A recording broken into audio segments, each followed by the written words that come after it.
한국에서 올림픽을 한다고요? 지금 장난해? 세계의 대부분의 국가가 88 올림픽을 두고 한국에 한 말입니다. 여러분은 가난한 국가가 7년 만에 올림픽을 개최할 국가의 모습으로 변하는 게 가능하다고 생각하시나요? 모두가 무시하고 믿지 않았던 한 나라가 7년이라는 짧은 기간에 전 세계를 충격에 빠뜨렸다는 이야기. 지금 시작하겠습니다. 스미스 교수님이 국제정치학 강의실로 들어오실 때 저는 핸드폰만 들여다보고 있었죠. 솔직히 별로 관심이 없었어요. 제 이름은 에밀리 앤더슨입니다. 하버드 대학교에서 정치학을 전공하고 있어요. 세계 정세에 대해서는 꽤 안다고 생각했었죠. 오늘은 소프트 파워에 대해 이야기해 보겠습니다. 교수님이 노트북을 책상에 놓고 말씀하셨어요. 특히 1988년 서울 올림픽을 중심으로요. 핸드폰에서 고개를 들고 눈살을 찌푸렸습니다. 서울 올림픽이요? 왜 제가 태어나기도 전에 오래된 스포츠 행사를 얘기하시는 걸까요? 소프트 파워라고 하면 할리우드 영화나 맥도날드를 떠올리죠. 아니면 K-파프이나 한국 드라마 같은 것들 말이에요. 나라를 유명하게 만드는 멋진 것들 있잖아요. 옆자리 친구 제시카가 속삭였어요. 이거 좀 이상하지 않아? 마블 영화 같은 걸 얘기하지 그래. 고개를 끄덕이며 속삭여 답했죠. 맞아. 아니면 최소한 현대 한국 문화라도. BTS나 오징어 게임은 다들 알잖아. 스미스 교수님은 귀가 좋으신 모양이었어요. 저희를 보며 미소를 지으셨거든요. 혼란스러운 표정들이 보이네요. 할리우드나 K-파프 얘기를 안 해서 궁금하시죠? 몇몇 학생들이 어색하게 웃었습니다. 들키고 말았네요. 하나 물어볼게요. 교수님이 계속 말씀하셨어요. 1980년 한국이 어땠는지 아는 사람 있나요? 강의실이 완전히 조용해졌어요. 반 친구들을 둘러봤죠. 친구 잭슨은 어깨를 으쓱했고요. 앞자리에 앉아서 늘 모든 걸 다 아는 케이트조차 멍한 표정이었습니다. 1980년 한국에 대해 제가 뭘 알고 있었을까요? 1950년대에 전쟁이 있었다는 것 정도요. 남북으로 나뉘어 있다는 것도 알았고요. 삼성과 LG가 좋은 휴대폰과 TV를 만드는 한국 회사라는 것도 알았어요. 하지만 1980년이 구체적으로 어땠는지는 전혀 몰랐죠.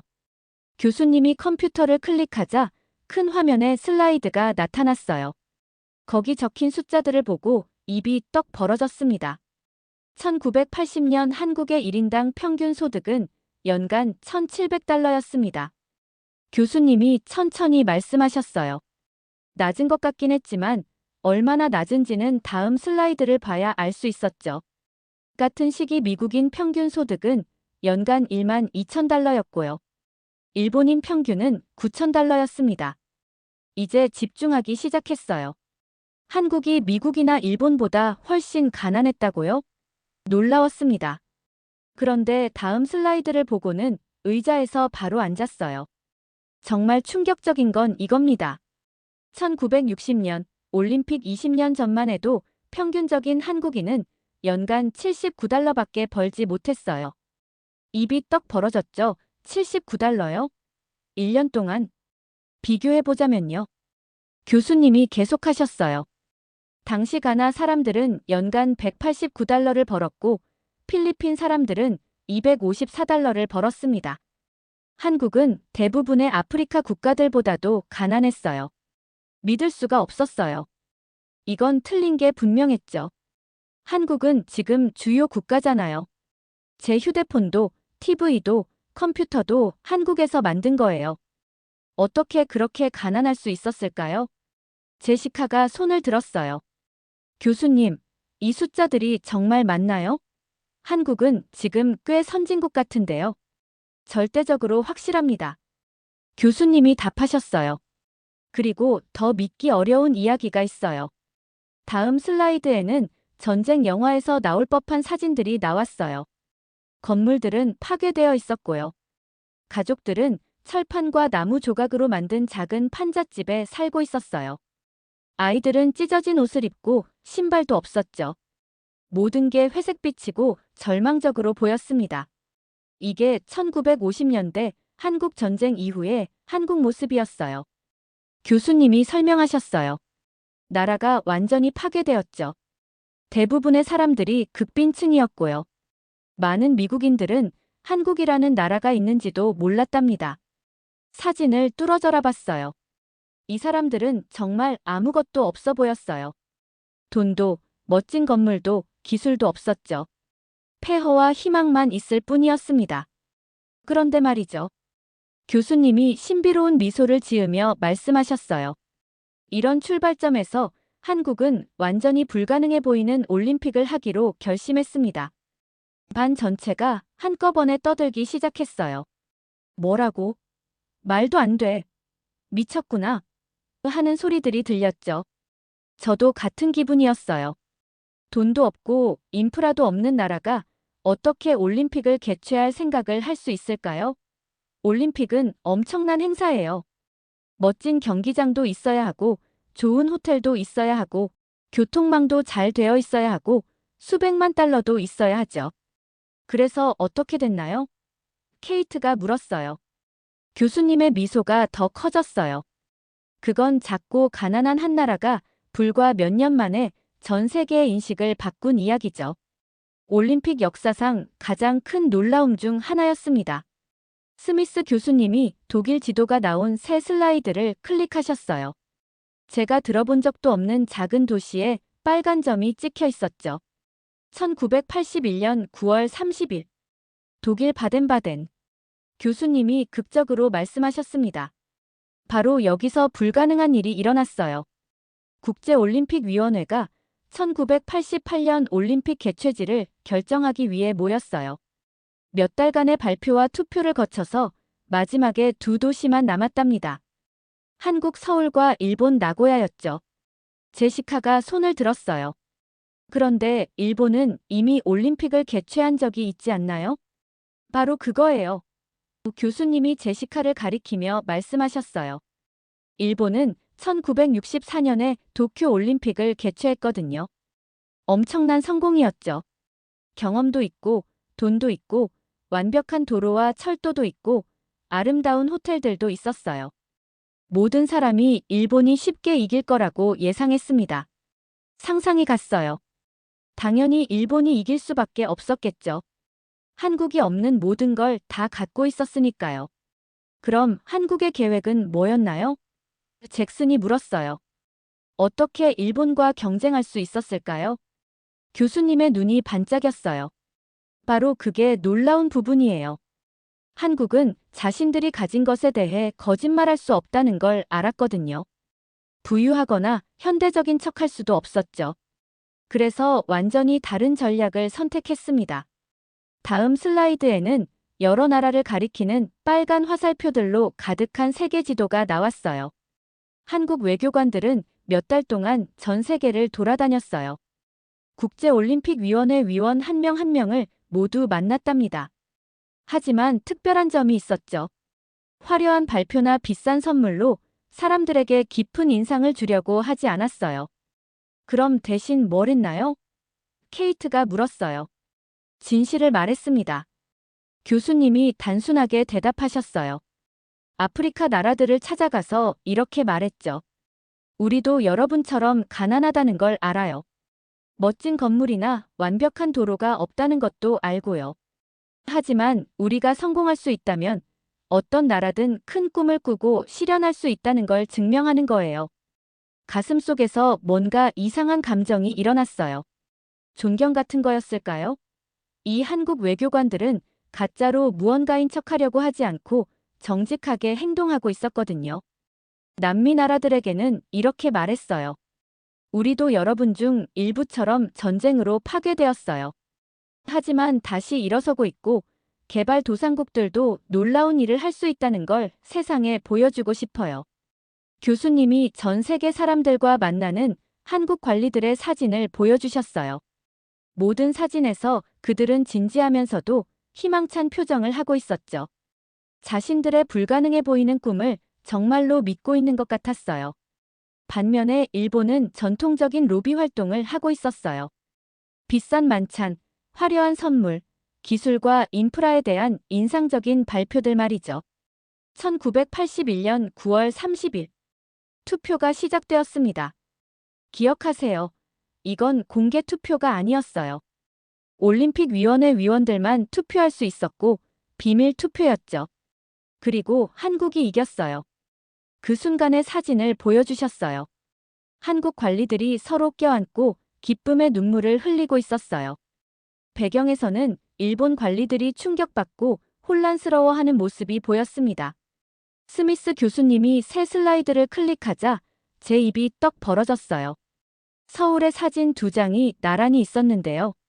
1981년과 1988년의 모습이었죠. 같은 도시라는 게 도저히 믿어지지 않았어요. 이게 7년 동안 일어난 일입니다. 교수님이 조용히 말씀하셨어요. 1981년 사진의 서울은 낡고 지쳐 보였어요. 높은 건물들이 몇 개 있긴 했지만 많은 지역이 가난해 보였죠. 도로는 복잡하고 좁아 보였고요. 세계 어디에나 있을 법한 힘겨운 도시 같았습니다. 하지만 1988년 사진은 완전히 달랐어요. 반짝이는 새 경기장들이 하늘 높이 솟아 있었죠.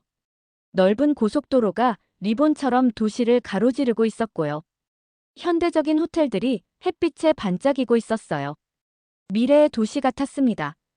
이게 어떻게 가능한 거예요? 옆에 제시카가 속삭였어요. 바로 그게 전 세계가 묻고 있던 질문이었어요. 교수님이 답하셨어요.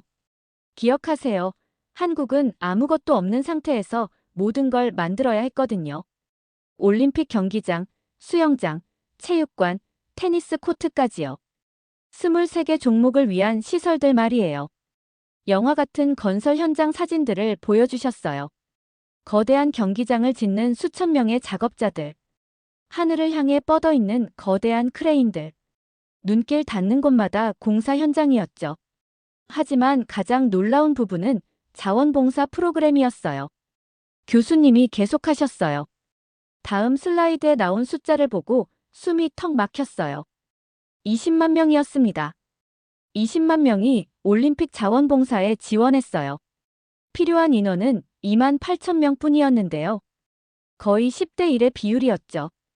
왜 그렇게 많은 사람들이 자원봉사를 하고 싶어 했을까요? 제가 물었어요. 한국인들에게 이건 단순한 스포츠 행사가 아니었거든요. 교수님이 설명하셨어요. 자신들이 세계에 속한다는 걸 증명하는 일이었어요. 모든 한국인이 올림픽이 자신들의 나라가 정말 어떤 곳인지 세상에 보여줄 거라는 걸 이해했습니다. 자원봉사자 훈련 모습 사진들을 보여주셨어요. 똑같은 유니폼을 입은 수천 명의 사람들이 외국 방문객들을 도와주는 방법을 배우고 있었죠. 길 안내하는 연습을 하고 다른 나라들에 대해 배우고 심지어 다양한 식단 요구사항을 가진 사람들을 돕는 방법까지 공부하고 있었어요. 자원봉사자들은 수십 개 언어의 기본 표현들을 배웠어요. 교수님이 말씀하셨어요. 선수를 보낼 모든 나라의 문화를 공부했죠. 일어날 수 있는 모든 상황에 대비했답니다. 가슴속에서 뭔가가 자라나는 걸 느꼈어요. 이 한국 사람들에 대한 깊은 존경심이었죠. 그들은 단순히 스포츠 행사를 준비하고 있는 게 아니었어요. 전 세계를 환영할 준비를 하고 있었던 거예요. 한편 건설은 믿을 수 없는 속도로 계속되었어요. 교수님이 땅에서 솟아오르는 건물들의 타임랩스 같은 사진들을 보여주며 말씀하셨어요. 메인 올림픽 경기장은 단 3년 만에 지어졌어요. 여러 지하철 노선이 동시에 건설되었고요. 고속도로, 호텔, 공항까지 모든 게 동시에 만들어졌습니다. 하지만 한국이 건설하고 준비하는 동안에도 교수님이 진지한 목소리로 말씀하셨어요. 전 세계의 비판은 계속되었어요. 외국 신문들은 계속 실패를 예측했죠. 일부 일본 언론은 한국이 아시아 전체를 창피하게 만들 거라고 주장했답니다. 스미스 교수님이 영상을 클릭하자 갑자기 강의실이 10만 명이 환호하는 소리로 가득 찼어요. 서울 올림픽 개막식이 시작되고 있었고 제8의 소름이 돋았습니다. 1988년 9월 17일 교수님이 영상 위로 말씀하셨어요. 모든 게 바뀐 순간이었죠. 화면에서는 전 세계 선수들로 가득 찬 올림픽 경기장을 보고 있었어요. 한국 공연자들이 역사 자체와 춤을 추는 것 같았죠. 전통 북소리가 현대 음악과 어우러졌어요. 고대 의상들이 경기장 조명 아래서 반짝였고요. 마법이 일어나는 걸 보는 것 같았습니다. 정말 놀라워요. 옆에 제시카가 속삭였어요. 그런데 영상에서 뭔가가 일어나서 강의실 전체가 조용해졌어요. 나이든 한국인 남성이 천천히 올림픽 성화를 향해 걸어가고 있었거든요. 손이 떨리고 있었고 얼굴에는 눈물이 흘러내리고 있었어요. 손기정 선생입니다. 교수님이 조용히 말씀하셨어요. 1936년에 올림픽 마라톤 금메달을 땄어요. 하지만 한국이 일제강점기였기 때문에 일본 선수로 뛰어야 했죠. 금메달을 땄을 때도 자신의 국가를 외칠 수 없었답니다. 52년 동안 그 아픔을 안고 살았어요. 온 세계가 지켜보고 있었어요. 교수님이 계속하셨어요. 그리고 그들이 본 건 예상했던 것과 완전히 달랐습니다. 올림픽 첫 며칠간의 신문 헤드라인들을 보여주셨어요. 서울 올림픽 완벽한 조직력이 모든 이를 놀라게 하다. 한국의 환대가 외국 방문객들의 마음을 사로잡다. 세계 최고 수준의 시설이 모든 기대를 뛰어넘다. 하지만 진짜 마법은 관중석에서 일어났어요. 교수님이 한국 관중들이 환호하는 영상을 보여주며 말씀하셨어요. 제가 본 건 미소를 짓게 만들었어요. 한국 팬들은 당연히 자국 선수들을 크게 응원하고 있었죠. 하지만 다른 나라 선수들이 놀라운 일을 해냈을 때도 한국 관중들이 일어서서 박수를 쳐주고 있었거든요. 한국 관객들은 어느 나라든 상관없이 훌륭한 경기에 환호했어요. 교수님이 설명하셨어요. 자메이카 선수가 기록을 깼을 때 한국인들이 기립박수를 보냈죠. 독일 체조 선수가 완벽한 착지를 했을 때 한국 팬들이 열광했답니다. 그런 모습은 처음 봤어요. 이 한국 팬들은 자국 팀만 응원하는 게 아니라 모든 사람의 뛰어남을 축하하고 있었거든요. 외국 방문객들이 놀랐어요. 교수님이 계속하셨어요. 미국 코치들은 이렇게 잘 조직된 대회를 본 적이 없다고 했죠. 유럽 기자들은 길 안내부터 통역까지 모든 걸 도와주는 놀라운 한국 자원봉사자들에 대해 썼습니다. 거대한 미소를 지으며 혼란스러워하는 관광객들이 서울에서 길을 찾도록 도와주는 한국 자원봉사자들의 사진을 보여주셨어요. 모든 사진에서 자원봉사자들이 진심으로 기쁘게 도와주는 모습이었죠. 한국 자원봉사자들이 전 세계적으로 유명해졌어요. 교수님이 말씀하셨어요. 여러 언어를 했고 다양한 문화를 알고 있었고 모든 방문객을 가족처럼 대했거든요. 잭슨이 손을 들었어요. 한국이 실패할 거라고 예측했던 신문들은 어땠나요? 마음을 바꿨을까요? 교수님이 활짝 웃으셨어요. 물론 마음을 바꿨죠. 다음 슬라이드의 헤드라인들을 보니 한국이 자랑스러웠어요. 우리가 한국에 대해 틀렸다. 아사히 신문 일본. 한국이 우리 모두가 틀렸음을 증명하다. 더 타임스 영국. 우리의 가장 큰 꿈을 뛰어넘는 한국의 성공 르 피가로 프랑스. 가장 비판적이었던 일본 신문들까지 공식 사과문을 실었어요. 교수님이 말씀하셨어요. 한국과 한국인들을 완전히 과소평가했다고 인정했습니다.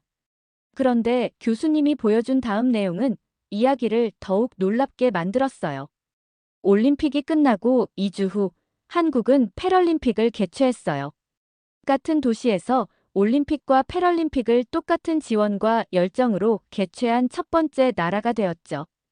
패럴림픽 사진들을 보니 한국 관중들이 올림픽 선수들에게 했던 것과 똑같이 크게 패럴림픽 선수들을 응원하고 있었어요. 한국 자원봉사자들이 다른 모든 사람에게 보여줬던 밝은 미소로 휠체어 선수들을 도와주고 있었고요. 이것이 올림픽 역사를 영원히 바꿨어요. 교수님이 설명하셨어요. 서울 올림픽 이후 국제올림픽위원회는 모든 올림픽 개최 도시가 패럴림픽도 똑같은 대우로 개최하는 걸 의무화했답니다. 가슴속에서 감탄이 자라나는 걸 느꼈어요. 한국은 성공적인 올림픽을 개최한 것만이 아니라 패럴림픽 선수들에 대한 세계의 생각을 바꿔놓았던 거예요.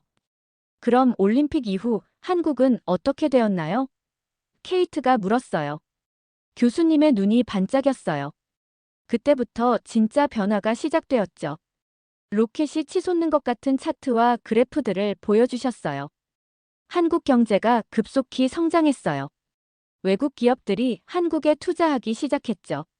삼성과 현대 같은 한국 기업들이 모든 사람이 알아보는 글로벌 브랜드가 되었습니다. 하지만 가장 중요한 변화는 한국인들이 자신들을 보는 방식이었어요. 교수님이 말씀하셨어요. 올림픽 전에는 한국인들이 우리가 정말 이걸 할 수 있을까? 라고 물었다면 올림픽 후에는 우리가 못할 게 뭐가 있지? 라고 묻기 시작했거든요. 다음 슬라이드에는 현대 한국이 나왔어요. 전 세계 팬들이 열광하는 K-팝 콘서트. 수십 개국에서 방영되는 한국 드라마. 기술과 혁신을 선도하는 한국 기업들이었죠.